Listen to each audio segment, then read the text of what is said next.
It's Wednesday, May 24th, and this is Geeknights. Tonight we preview two anime, Ouran High School Host Club and Rec. Let's do this.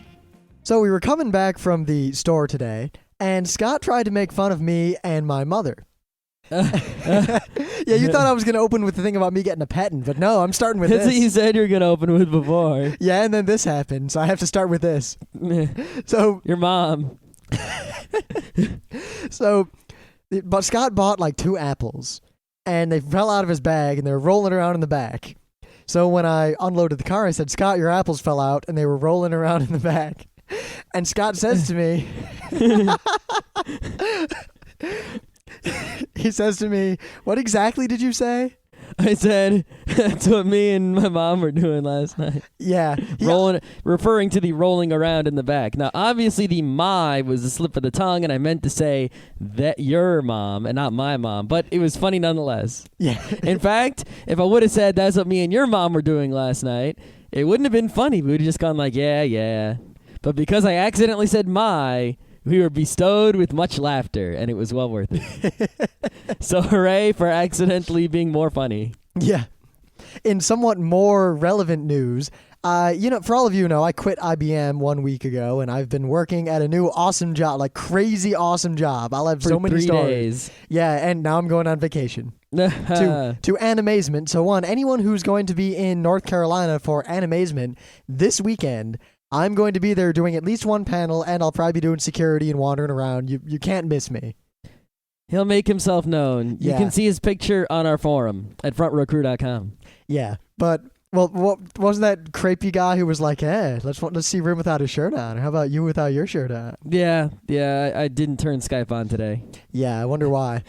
I'm gonna figure out a way where I can talk to intelligent people on Skype. Until then, no. But I left IBM on good terms. I mean, aside from the fact that I'm no longer supporting all the crap I built for them over the years, I like all the people that I worked with at least. And they have my email address. Well, they emailed me, and apparently, I really can't talk about the details, but one of the things I did while I was working at IBM, they feel is patent worthy, and they're trying to get a patent on it, and IBM's good at that sort of thing, so they needed all my information, so it'll be on the patent. So I may or may not be getting my first patent far sooner than when I was going to try to get 2 patents as part of a show on how the patent system is broken. Yeah, completely useless patent. I can't say what the patent's about, other than that it is not something that I would consider patent worthy. Yeah, it shouldn't be patentable, but because the patent system's broken, you can, and because IBM is basically just this patent machine, they could just get patents that don't mean anything all over the place. Now, I guess I'm fine with it because I'll put on my resume that I have a patent through IBM. Yep. Hell, IBM will probably try to hire me back with that because they're real big on patents over there. Yeah, I don't think you'd go back there, though. Hey, if they offered me double what I'm paid right now, I'd go back. Probably. I'd still give my current work like 8 months notice or something. But Well, tomorrow at work, I'm supposedly going to do actual work. No, bullshit. No, it's not bullshit. The people from the New York office are coming, and we're getting a T1. Verizon's coming, and we're going to do stuff. Are you going to be setting any of that up, or are you just going to sit there while they all set it up? I'll probably do something. Do you know how to deal with T1 stuff, or is Verizon going to handle all that? I guess Verizon's going to do the telephony end of it. Well, usually they'll give you a router, and whatever. I imagine they're going to handle it all. Yeah, whatever. I still have stuff to do. We're going to do a whole bunch of other stuff, like rearranging all the furniture and shit. Yeah. So you're going to get some people there, meaning you can't just run around the office naked, or... There's been one person there for a while, but it's not very exciting. Now all the people, important people, good people are coming. So we'll see if the work continues. Yeah. I doubt it somehow. Yeah, I don't know. I'm going to ask for more work also. I mean, I'm doing more work at my new job now where I'm learning how to do the work than I've ever done in my life. And even that is really not much. If I push myself, I could probably do it all over a course of 4 or 5 hours every day. I'm really convinced that no job is actually 9 to 5 worth of work. You know what it is? If you work for your damn self. Yeah. Maybe we should just eventually work for our damn selves. Though at least for now, get this is a cool thing. The one thing I always complained about in work was that they generally want you there for a full 8 hours every day, plus your lunch, plus whatever. Mm-hmm. And a lot of times they want you to work overtime. And if you work more efficiently, like they really don't let you just leave early. The way my work works is basically I have to put in 7.5 hours worth of logged work per day. And that's really the only requirement. If I get all my work done somehow, and I can somehow do that leaving early every day, they don't seem to mind. Awesome. So I think I'm going to try real hard to get all my work done real quick and real well here. Go for it. Yeah. We'll see how it happens. It's a big difference between salary and hourly, I'll tell you what. Yeah, there is. Salaries are awesome. But they're also not awesome. Yeah, well, I generally am not going to work overtime, so. Yeah, yep. All right. Yeah, but in actual news, this is not tech news really. I only bring it up because for those of you who are paying attention, I tried for 1 week to always drive the speed limit no matter what.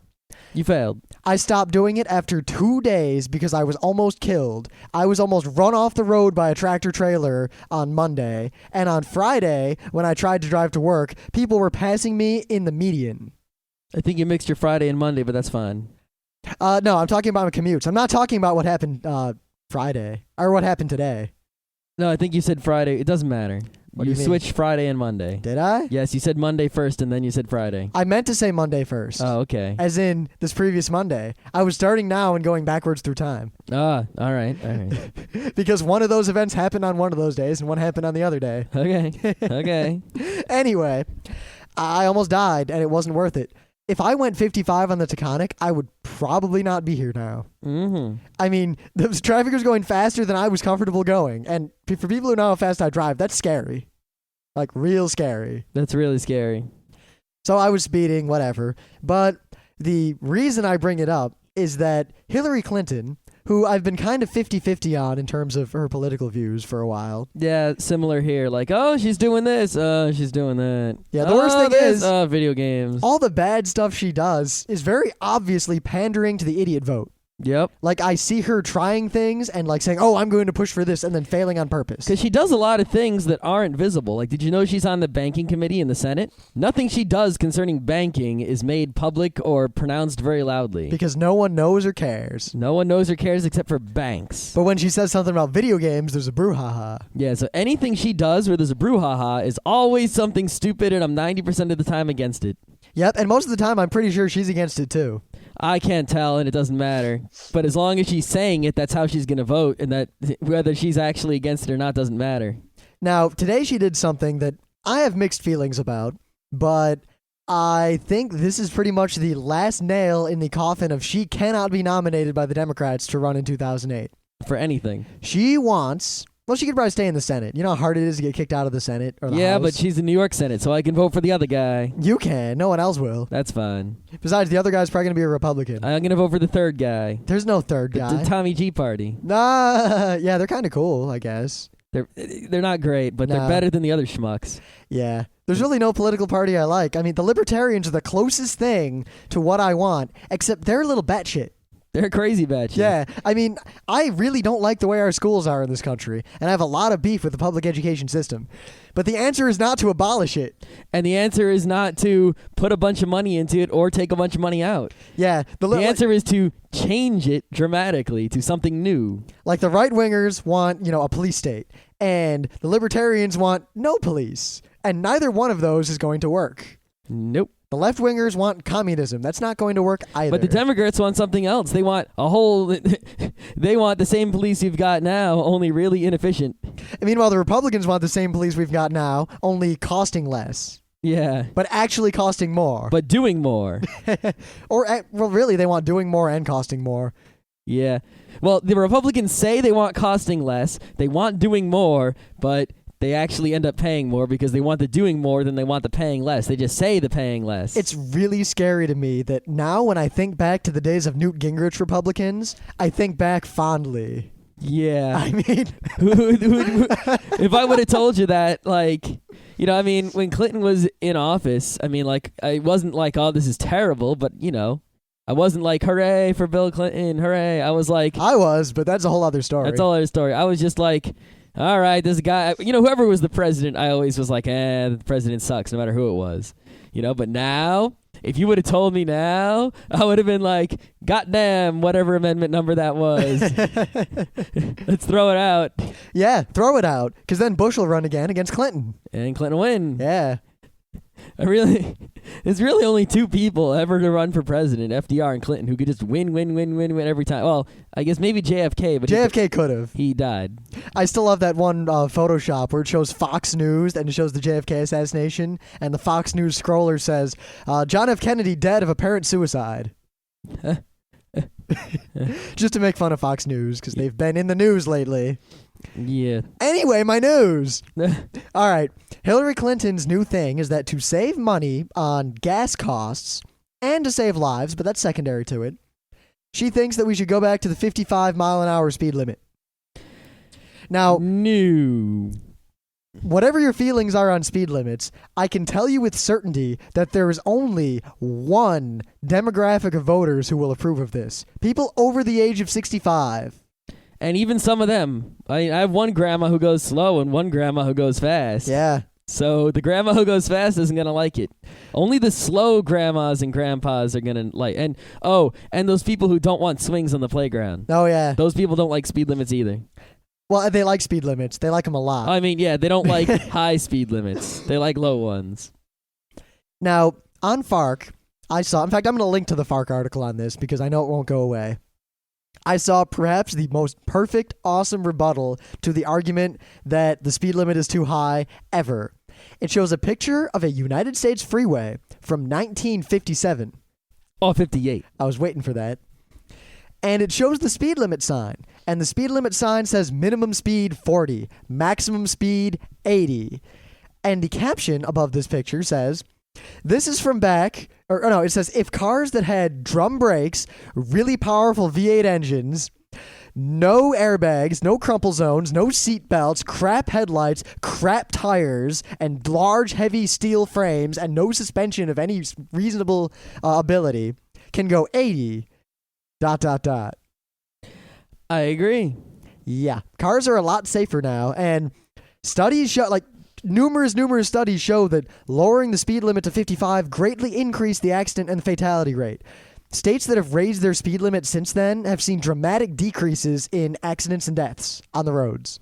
Because on a highway, we're talking about highways here, not other roads. Because rural roads are death traps, basically, statistically speaking. Yep. And if your road is outside houses or schools or hospital nun zones, 25 miles an hour is perfectly reasonable, and if you speed there, you're an asshat. That's not what we're talking about. Yeah, we're talking about roads with many lanes, like interstates. That are mostly straight. And, roads like, what's a good example of a road that's not an interstate that's real big? Like the Merritt Parkway. Yeah. However, not the Taconic Parkway. Yes. The speed limit on the Taconic Parkway should stay at 55, and there should be cops to enforce that. Maybe the Taconic Parkway could be 65. But the problem is people on it drive, 90? God. Well, there's one section where it should be about 45. It goes, loo, loo, loo, like this crazy winding. Yeah. But, you get different parts of the road. That's okay. But on a major interstate road, the danger doesn't come from going fast or going slow. The danger comes from people driving different speeds from each other. So if everyone drove 90, it would be safer than if some people drove 70 and some people drove 55. Now,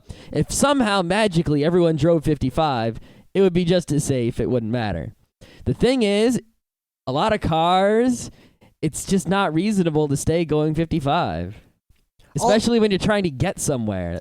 I mean, I remember driver's ed, a lot of people, I remember Scott told me this story, where they would basically tell kids, speeding doesn't get you there any faster. Yes, it does. I've probably saved several weeks worth of lifetime by speeding on every road trip I've ever been on. Think about this. If I go on Route 90, right, it's like a 6-hour trip to Rochester following the speed limit. I can make it a 4.5-hour trip by stepping on the gas. Yep. And going 80 or 90. That's an hour and a half. And if I go round trip, 3 hours of saved time by speeding.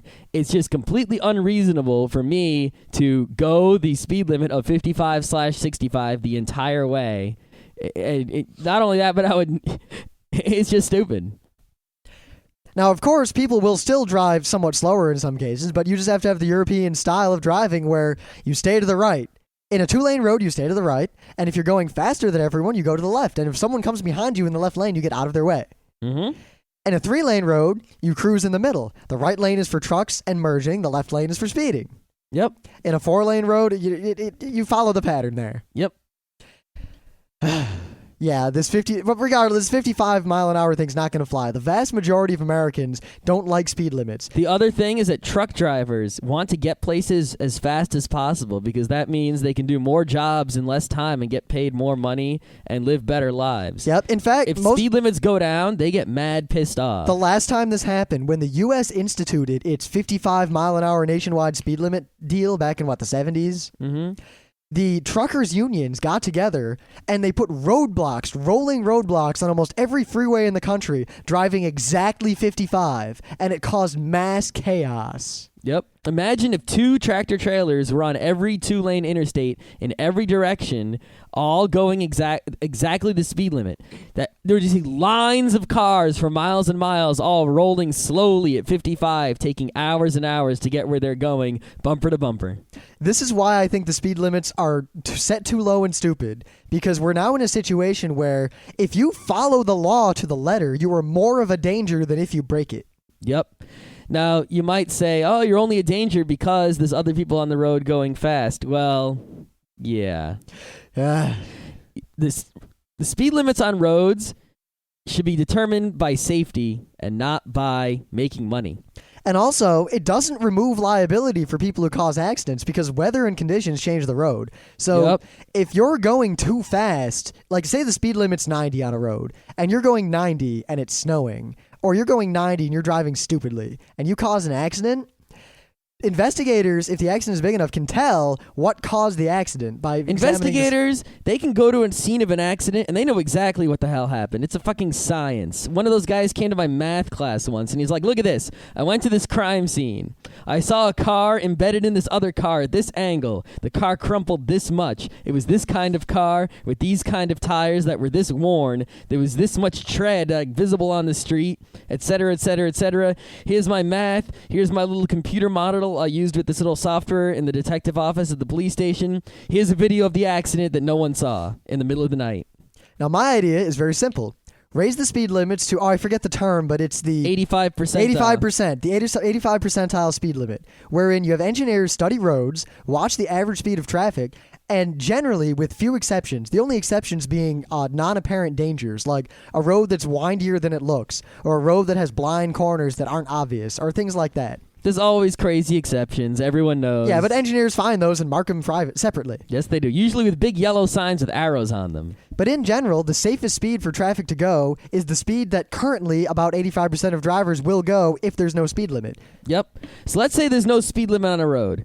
Only crazy racers and people with Ferraris and Corvettes are going to go like 120, 150 or as fast as their car can go. And you can pull those people over anyway for being reckless and endangering. Well, and the other thing is, if someone's driving a Ferrari and they're driving it properly, it's pretty safe for them to go 150 if the road is, straight and flat. Yeah, of course, most roads in the U.S. really can't handle 150. Yeah, especially considering the other cars in the way. But if it's a super 10-lane road that's mostly empty, sure, go for it. Like an Autobahn type road. Plus, I mean, all the states that have raised the speed limit, it's shown that if the speed limit is 55, people tend to drive 65. If the speed limit is 65, they tend to drive 75.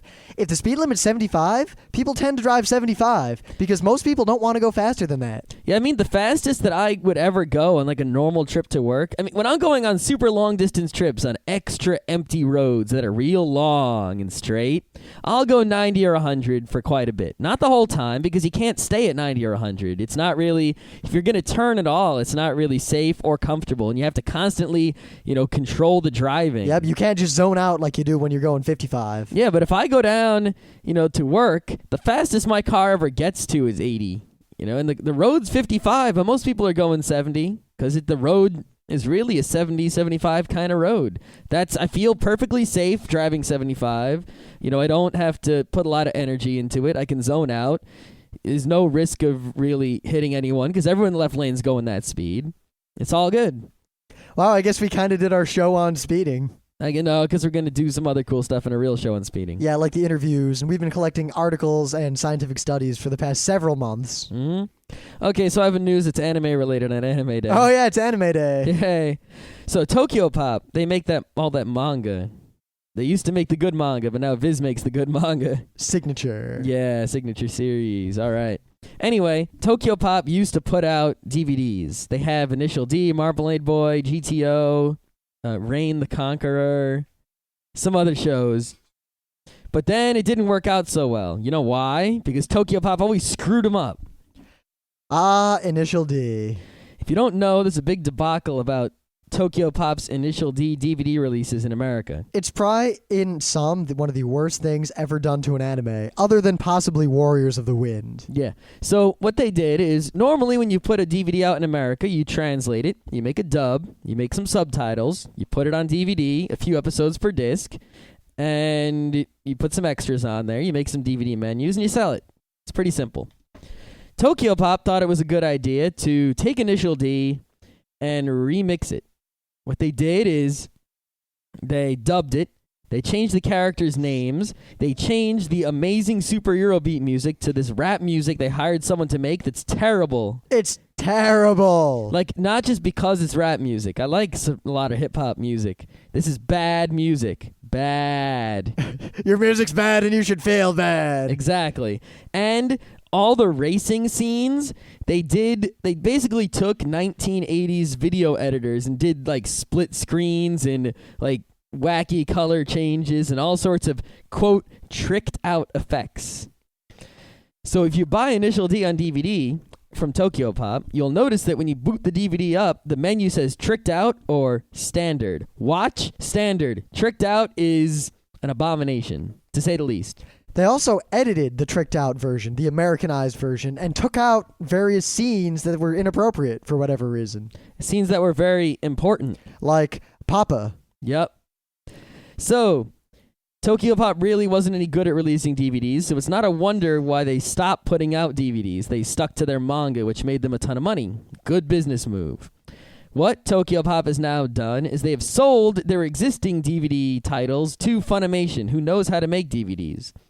So Funimation is going to, over the course of the future, release GTO, Marmalade Boy, Initial D, etc., Tokyopop's previous DVD titles, on new DVDs that will be rebranded, repriced, changed in basically every way to make them correct, hopefully.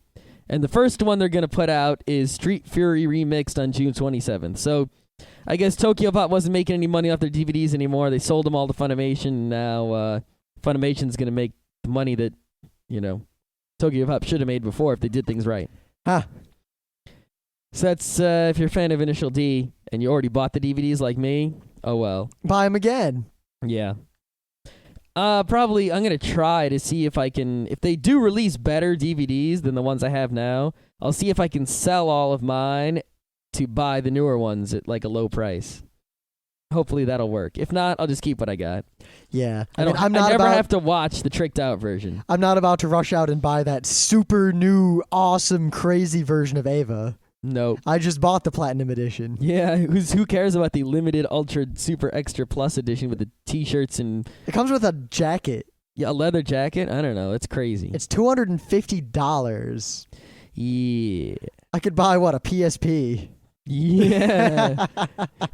for $50 more, you go buy the low-end Xbox 360. For, $350 more, I could buy the crappy PS3. We could buy Mario Soccer and Mario Baseball and have $150 left over. For $550 more, I could buy a PlayStation 3 in Europe. All right. All right. Okay. Enough making fun of Sony. For $250, we could buy a Wii or a box of Ava. Whee!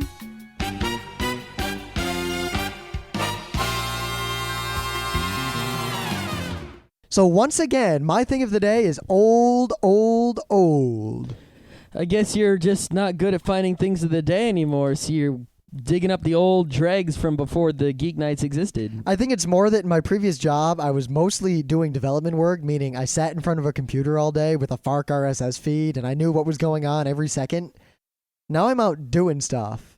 Doing stuff means I'm not sitting in front of a computer trolling for links for Geeknights. So what's going to happen when eventually you run out of old things of the day to drag up and You know what? When you I'm need not things of the day? when I'm not tired and getting ready for a convention and busy and I have time to check the internet when I get home from work. True. Or when I actually fall into a routine at work and I can take a 5-minute break to check the internet. True also. Yep. It's all good. I'm not giving up Geeknights just because I have a job. We've had a job the whole time we've had Geek Nights. Why would a different job all of a sudden mean a different story unless we got some sort of night jobs? Actually, one of our friends, Kate, made fun of my aim away message today because it's always like working for the man or something like that. And she said, Rim, you are the man. You're a white guy, young, who makes a lot of money. You're the man. You're working for yourself. Yeah, that's true. Yeah, I am the man. I am also the man. We got to keep everyone else down. We should just change it instead of Geek Nights to the Man Nights. The man night. Nights with the men. That kind of sounds like some sort of homoerotic porn podcast. I just realized that, yeah. Yeah. So first I make a joke about my mom, and then I make a joke about us being gay. Father rapers. Okay. You're supposed to say mother rapers, and then I'm supposed to say father rapers. That's how the joke goes. I just wanted to say father rapers. Father rapers. It's fun to say that. Yeah. Father rapers. That's why he says it. Yeah. I mean, okay.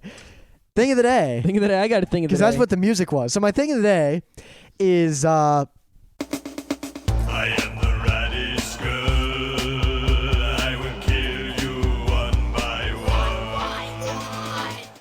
one. We've talked about the Radiskull off and on. We've never talked about him in any sort of informative capacity.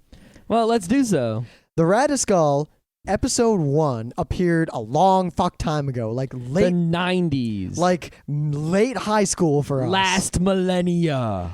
Back when Stick Death was awesome. Stick Death is my thing of the day for tomorrow. Oh my god.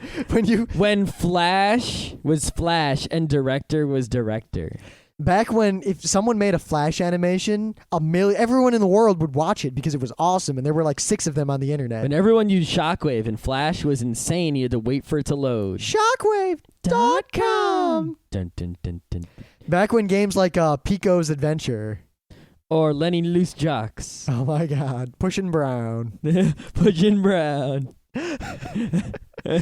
I mean, this is back in the time of the internet when you used ICQ or AOL Instant Messenger. And if you used ICQ... And you used Netscape 3 Gold. Random people would message you, and you'd talk to them because they were cool.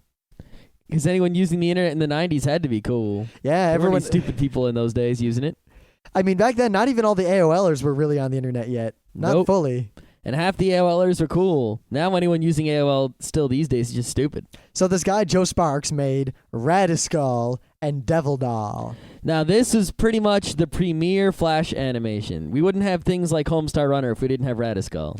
Now, it was just this one silly, contrived, kind of goony, but yet awesome because it was the 90s Flash thing about the Radiskull who will kill you all. It was a short cartoon where a giant floating skull floats up and a little tiny devil comes and they're like, hey, I am the Radiskull, blah, blah, blah. And it was just silly and over the top. And they did a rap. Don't try to stop us or you'll get bit. From the eye to the itty eye to the SK, you know how. What does that spell? Radish girl. From the D to the EBI to the LDOLL. What does that spell? Devil dog. We'll wham you, bam you, Jackie Chan you. There with a plan, you bottle and can you. Flame you, flame you, stone cold slam you. Damn you, video can you. We're whacking, smacking, and Billy jacking. Eyes all back and head schools are cracking. It was really popular, and 'Cause later... the song was pretty good. Yeah, it's that kind of rap that I really like, Beastie Boys kind of deal. It's not like the Beastie Boys, no. It's like some of the Beastie Boys. No, not Yeah. really. No. Yeah. No. Yeah. But it's much better than the initial D-Rap. God. Much, much better. They should have hired Joe Sparks to do it. So he kept making episodes, and they got better and better. Yeah, episode 2 is particularly good with the Halloweeny. Yeah. And so is the episode, the Rock Heart episode, in which there is some CGs in the background. I guess it's all technically CG, but 3D CGs, and Radiskull has an awesome dream. Oh my God, Radiskull's dream was probably the funniest thing to come out of the early days of the internet. It doesn't help that the song in the Rock Heart episode is also probably the best song. Yeah, it's a good song of its own merit. Yep, and the lyrics are very clever. Yes, of course, it has my favorite line in all of Radiskull. I bit the head off a dove in the tunnel of love. Bit the head off a dove in the tunnel of love. That's a good one. There's also the... We laughed just thinking about the Radiskull. Yeah, it was like, I don't have a heart or any other body parts. That's the I line. don't understand love. Yeah, because he's just a giant floating skull, and he's saying, I don't have a heart or any other body part. And the little devil's like, but I do, because he's actually has a whole body. And I'll he's warn in love you. with this angel thing. Well, two little bits of trivia. One bit of trivia is that the devil doll, when he's dancing, every time he yells or something, his face like sort of slowly morphs back into him smiling again. That was a mistake that Joe Sparks didn't correct, and then he realized it, and it looked good, so he kept it. Yep. And two, if you don't find this amusing, one, you're a punk kid, and Yep. two, just watch this and try to pretend that none of those memes you've seen have existed yet. I mean, this is the early days of awesome internet things. Before all the other things of the day existed, there was Radiskull. This is internet proto-culture. This was, I think, was this pre All Your Base? I believe so. It could have been, because it was that early. You know, well, I'll have to verify that later to find out. I'm not entirely sure, so I'm not going to commit either way. But Yeah, but I think this was either pre All Your Base or right around the same damn time. yeah. This is old shit, man. Old shit. And you can get all the MP3s at the site. Yep. The other thing you have to know about Radiskull is that they don't finish the story. Because of a stupid copyright thing that we're not going to get into. Yes, Joe Sparks has an official website you can visit to find out more about his other things and Radiskull. And you can also purchase the Radiskull book, which contains the script of the final episode, as well as some Radiskull comics. And I'm still waiting for the book to come from Amazon. Maybe I should go check on that. Yeah, because it actually grows a plot, and the plot's about as clever as a show about a giant floating skull who raps can be. And the raps in every episode are awesomes. Because Radiskull likes to kick it. Yeah! Okay, I have another anime thing. Great. The anime thing of the day is this girl's website. I'm pretty sure it's a girl's website. Only girls draw like this. Gum pins and stickers. Now, if you've ever been to a anime convention in Artist Alley, many people sell pins and stickers, and these are often hot buys because, number one, they're cheap and people are poor. Number two, they're cute, and people like cute things. And number three, you can use them right away. People love to buy stuff they can use right away. I have a sticker or pin or button or something on every con badge with few exceptions I've ever gotten. That's how I remember which con was which. Yep, every Otakon I go to, I buy some sort of stickers in the Artist Alley and put them in my little con badge holder or some sort of pin and put it on the lanyard or something like that. Well, this girl, Gum, is one of the best drawing of cute characters I've ever seen. I mean, it's not the best, but it's up there. Yeah, I mean, a lot of her, once you look at a lot of her art, it all kind of looks the same as artists like that tend to be. Of course. I just particularly like her little picture of Fu from Samurai Champloo. She's the only one I've ever seen turn Tetsuo from Akira with his blobby arm full of, nastiness into something cute. So that's a big plus. Now, at this site, you can buy, of course, pins and stickers. So if you've never been to an anime convention, Artist Alley, or if you really, really like pins and stickers from anime and video games, and you don't go to conventions so you can't get them, or whatever your situation may be, if you want to buy pins and stickers containing cute characters from anime and video games, go to this website. Now, it's really cheap and awesome. We weren't paid to shill or anything because we're actually going to do an episode soon on shilling because we've been getting emails from people who want us to shill their Drek on Geeknights. We will not shill your Drek on Geeknights unless A, you pay us a great deal of money, but even then we will tell people that we were paid a great deal of money and that we are shilling you because of it. Yep. Or B, your stuff is legitimately good and then we want to shill it anyway, whether you told us to or not. Now, to major retailers and or video game manufacturers and creators, if you send us things to review, we will review them thoroughly. And honestly. Thoroughly is my word. I'm sticking to it. My word is honestly. So I will accept free things, and basically sending us free things is a way to guarantee that we will review them in some way. So if you're of the mind that all press is good press, send free shit to Scott. That was the most diplomatic way to say that. Yep. If you're of the mind... Wait a minute, I've got it. This is a slightly obscure inside joke, but I'm sure Scott will get it. I am confident that this box contains cell phones. In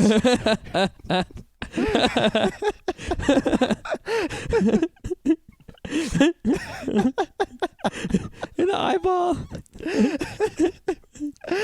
No. Okay, how much laughter are we going to put in the show? I'm not going to... I've noticed that most radio guys tend to just leave all that in.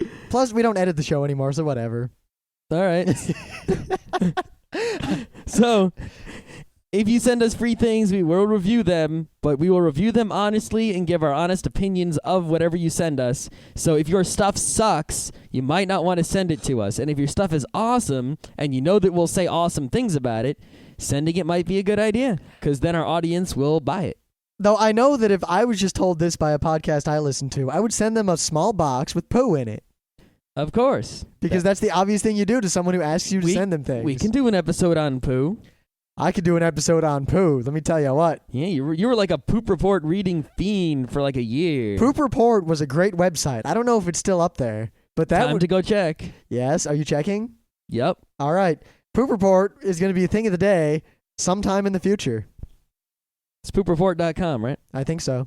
There it is. It's still there with the brown background. It's still there. They review toilet paper, among other things. All right. All right, so it's Anime Day. Woo! It's not Monkey Tuesday for us. No, it's not. Okay, it's not even Tuesday. It's Wednesday. Yeah. I only heard Monkey Tuesday on Wednesday because I get those shows a day late. Yep, and I no longer hear them on the radio because I'm not driving at 2 o'clock. Yep. Or whenever that show was on. You don't have an iPod yet. Yeah, I'm getting one soon. All right. So, we're going to review 2 animes for you today. Preview. Well, that's all right, because we've only seen one episode of each one. Yeah, and I think they're both good enough to where we're going to talk about them again. Are we? I wasn't planning on watching much more. I'm going to watch both of them to the end. All right, good for you. All right. I think that these shows were of the variety where once you've seen one episode, you've pretty much seen most of the show. I don't know about one of them because the second one we're going to talk about is... All right, yeah, but one more so than the other. Yeah, they both have the potential, but if the potential is not realized, the shows will be only meh. Yep. But, all right, it's worth it to watch the first episode of both of these shows. Yes, and it'll probably be worth it to watch more, but if you're hedging your bets, wait until we talk about it later after I watch it all. Because who knows if... I can't guarantee the whole show is worth it. Now, the first one is Ouran High. Well, it's Ouran High School Host Club. Now, when you first see this show... Well, just looking at the title, you say the alarm bells go off. Yaoi! It's Yaoi! Oh my God! It's Yaoi. Everything is pink and purple and sparkly, and every character and flowery with pretty boys and pretty girls in a pretty school for rich kids. Yaoi! Yaoi! Yaoi! Yaoi! Yaoi! Like you can't imagine. Like imagine Utena, where someone's standing there and then rose blossoms go by. Multiply that by 1,000,000. And somehow, despite all this, the show actually isn't yaoi. Not only is it not yaoi, it is hilarious. It is pretty funny. It's the funniest show I've seen in quite a while. And the first episode, we can't even spoil the first episode because there is a humorous thing that happens in it. With the light bulbs. Oh, I want to make a reference to another show to say what it's like, but then I think that might spoil it. Yeah. That's why this is a preview. We really try to avoid ruining anything, unless the show's crap. There was no key rape in this show. Let me say this without trying to spoil trying not to spoil the first episode. Imagine if there's a show, and in a Hitchcock movie, the twist comes at the end, right? But in some shows, the twist is the whole show, and it's there from the beginning. Like, if there's a show about a car that can actually talk, and then that's your example. That's the best I could think of without spoiling. Okay. Now, there's 2 ways to do that. It's at the end, you can be, surprised the car was doing all the talking, or for the whole show, you say the car can talk the whole time. This is one of those shows where there's a gimmicky twist thing that is revealed in the first episode, and it lasts throughout the show, and therefore I think it's going to wear off. I think don't it would know. have been... Because the gimmick is only, I mean, the gimmick was hilarious, but it was only one part of all that was going on. It is true, but I don't know if the rest of it... Maybe if it was only like a 13-episode show, it'd be perfect. I don't know how many episodes it is. Yeah, because I worry it'll fall into Hanayori Dango syndrome. Yep. Hanayori Dango was awesome, and I watched a lot of it. It is pretty awesome. But- It's a manga, an anime, and a live action, and a movie, I think. Yeah, I think so. But as the show goes on, it gets less and less awesome, in my opinion, and more just, all right, god damn it, end. Yep. Yeah, I saw this before. Oh, she likes the guy. Oh, yeah. Like, it just doesn't go anywhere. Ouran has the potential to be really funny and stay funny. It depends on how they execute it. If they can keep making every episode as good as the first one, instead of just sort of slowly moving the plot along while making the same jokes over and over, it'll be an awesome, hilarious show. It makes fun of shonen ai shows, shoujo anime, and fangirls simultaneously. Yep, it sure does. And it has a scene that is perhaps the most perfect representation of a maximized fangirl the world has ever seen. This boy, I forget exactly which character it involved, but a boy was being real cute and possibly almost shonen ai with another boy, and these two girls are sitting there next to him just kind of talking and watching. Mm-hmm. And they do something like really, like the kind of thing that sets a fangirl off, like crazily. And it pans over to other characters talking. But in the background, you see these two girls, and they're leaning toward each other with their hands like clasped in front of their necks, like ee, and they have these huge like XD smiles. And their heads turn bright red, and they're rolling back and forth on their necks going, ee! Yep. Yeah. So the show is about this rich school where rich kids go. They have a host club, which A host club is, if you don't know, is a thing that's common in yaoi shows, and I don't know if it actually exists in Japan, although I'm sure it does, where a bunch of guys get together and will host ladies. It's that simple. Yeah. So ladies will go to the host club and say, I would like to be hosted by that member of the host club, and then that member of the host club will host them in sort of a geisha but with genders reverse sort of way. So this poor kid accidentally runs afoul of the host club and ends up joining. The poor kid is looking around the rich school because he goes there and ends up stumbling into the host club room, and things happen when he stumbles in there, and they force him to join the host club. It makes fun of every stereotype. Like, there's the typical Bishonen guy, and it shows him, like, talking about how he does his Bishonen poses. He's like, I pose like this, and then like this, and I stand by the Yep. flowers. And then there's the tiny kid for the girls who like little boys. Who's actually a senior in high school. Yeah. And then there's the tall, dark, quiet guy. There's the two twin brothers who pretend to be all Shonen ai yaoi, so they get the girls. Yep. It just, they got them all. The whole run of the mill, and they make jokes about each and every one. It is hilarious. But trust us, watch this show. At least one episode. You'll laugh your ass Even off. if you're a guy and you watch the first few seconds of the show and you start to feel really girly and you don't want to continue. It's worth it. We're not kidding. We'll tell you if a show's bad. Here's the thing, if you're not really big on anime, this is not a show for you. This is a show for people who are already anime fans because it's like an anime parody. Yep. The same way the Holy Grail isn't as funny if you don't know about King Arthur. Yep. This is not as funny if you don't know anime because it's making fun of anime. Yep. Like, if you've never seen any anime, Excel Saga or Combustible Campus Guardress just seem stupid because you don't get it. Yeah. It's like, why is this weird? This is a show for anime fans. You don't have to be a super anime fan, but if you're any kind of anime fan at all, this show will make you pee your pants. So watch it with as many anime fans in the room as possible. Yes, if there is an anime club near you showing it, go see it with them. Yep. I think the Metro Anime Club in New York City is showing it. Ah. Yeah. I think they're already on episode like 3 or 4 or something.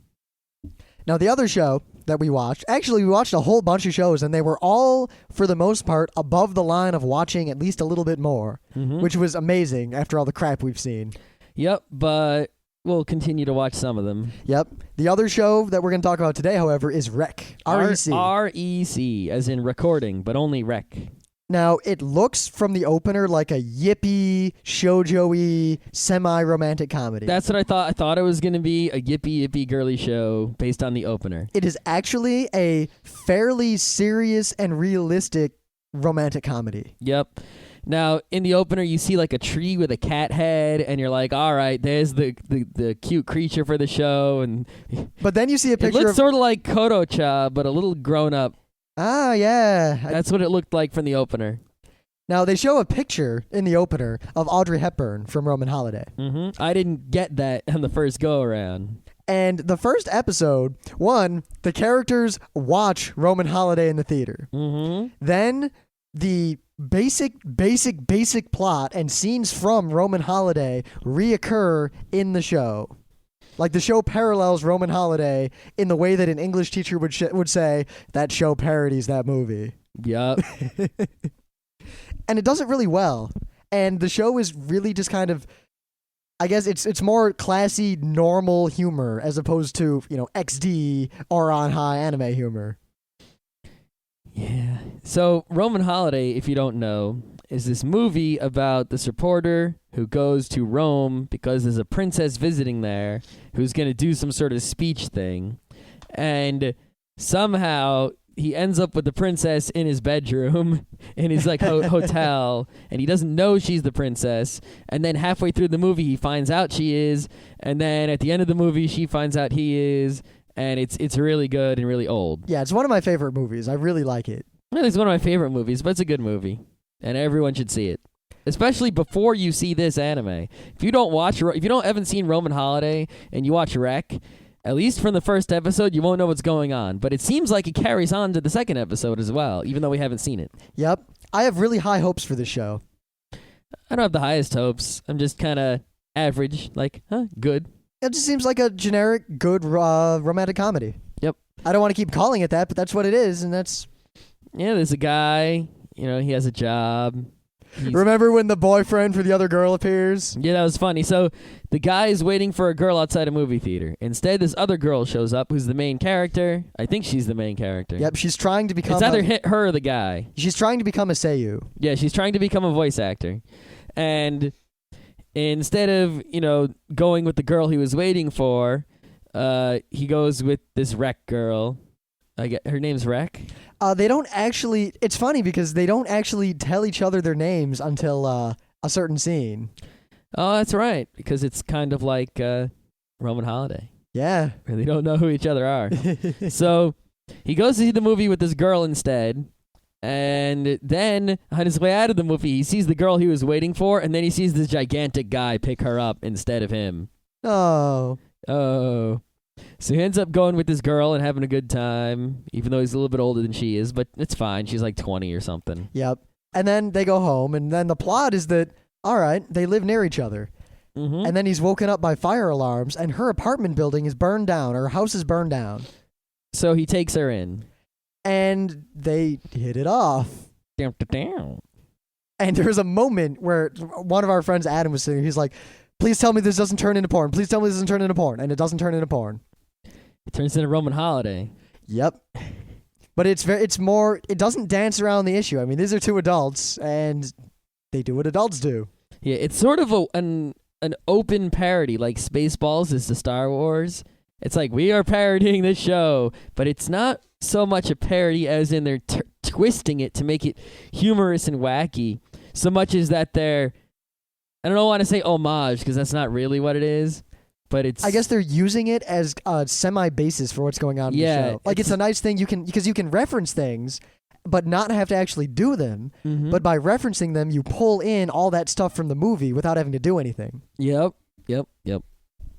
You can do a lot less stuff in your show just by saying, think about Roman Holiday right now. And then you don't have to do anything in the show because people just thought about it. If you haven't seen Roman Holiday, though, you're probably not going to get anything out of this show because you won't know what the hell's going on. Yeah, of course, if you haven't seen Roman Holiday, you're a terrible person. I didn't see it till recently. I know, I couldn't believe that. I put it in Netflix and put it to the top of the queue when I found out Scott hadn't seen it. You hadn't seen something. The Sting. There you go. Yeah. What if someone makes an anime about the Sting? What are you going to do? I'll go see The Sting. You should see The Sting right now. It's awesome. I could watch it like 100 times. I said like. You know what else you said? You said, in case you don't know, I think 5 times. Of course, I think I finally started to get over my basically blah blah blah blah blah blah blah. Basically blah blah blah. It's fine. I had a teacher once who always said in essence. In essence. I had one teacher who said quintessential at every opportunity. Wow. I had another That's a teacher. tough one. I had another MK guy. Okay. Except he wouldn't stop saying MK until someone said, like, acknowledged him in some way. One time the class was like, no one would say it. Like, he'd be like, MK, and someone would be like, yeah. And he'd go, oh, and he'd keep teaching. One day, no one said anything, and he stood up at the front of the room going, MK, MK. And then he started teaching. It was like his brain was broken for a second.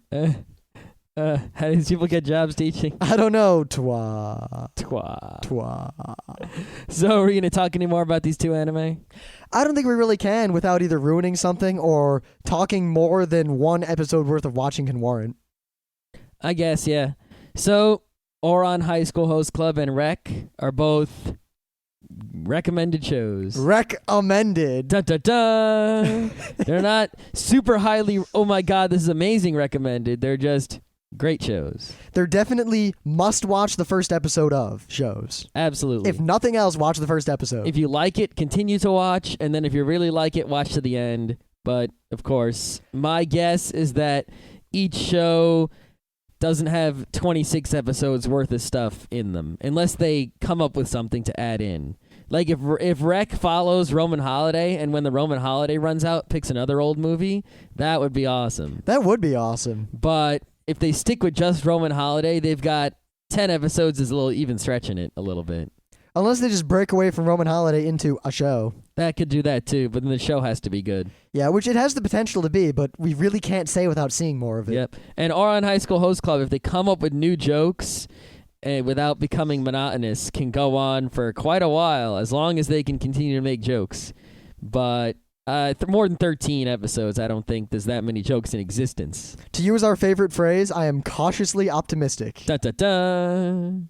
And now, once again, I'm leaving. I will be back Monday evening. So I will be on next Monday's Geeknights, but I will not be here tomorrow. So whether I make a Geeknights tomorrow depends on whether I make a Geeknights tomorrow. Yep, we were going to record another... It'll be an all-Scott Geeknights. Yep. I've learned that doing an all-rim Geeknights is not easy or trivial. No, it's not. Because you feel... I mean, here, we're basically just talking to each other. We act the same way on the show that we act when we have friends over.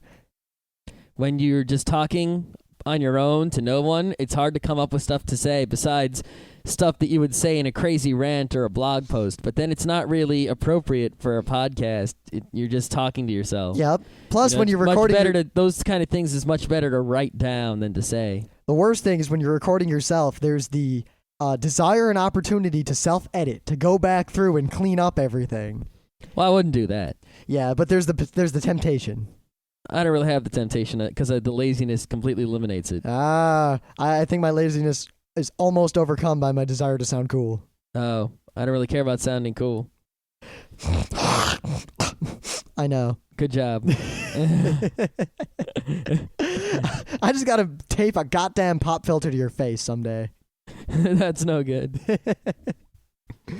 All right. I think we're done. That's it for tonight's show. And if anyone complains about the fact that there may not be a Geek Nights tomorrow, you can die in a fire. We've done, this is episode 115. We've done 116 times about 45 minutes worth of content.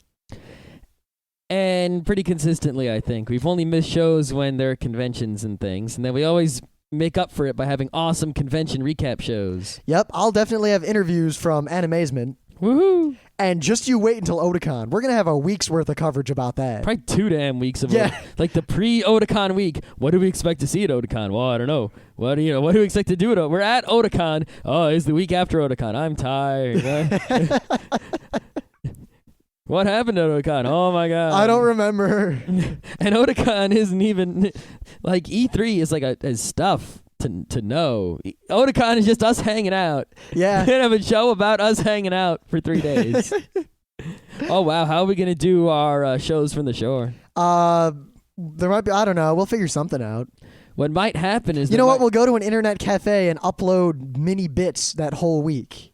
maybe we'll still be able to get. Oh no, maybe we can still get wireless out the window. Who knows? Yeah, apparently the Blu-ray is going to be gone. Yeah. Yeah. Well, We'll burn that bridge after we cross it. we will. In August there might be a week without Geek Nights, and then the best week of Geek Nights you've ever heard immediately following it. Yeah, there'll be like 2 episodes a night or something crazy. Well, there will be like a whole the Geek Fables bin will be full and fresh and steaming. You realize we could probably do a week just on stories from the previous Otakons. Oh yeah. Easily. That'll be the weeks leading up to Otakon. So starting in July, Oh, this is going to be great. because we've been to 4 Otakons, right? Yeah, because I have Didn't 4 we already badges. use up one Otakon as a Geek Fable?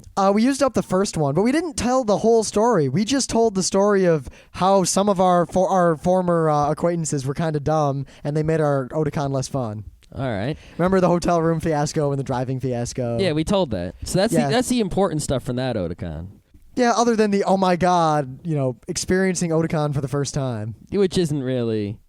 Yeah. There's Yeah. not much to say, but that we haven't already said. We have the story from last year when our friend Conrad, who's a huge anime fan but had never been to an Otakon or any big con, saw the Otakon dealer's room. Dun dun dun. But that all for another day. Yes. Right now, Scott, go sleep.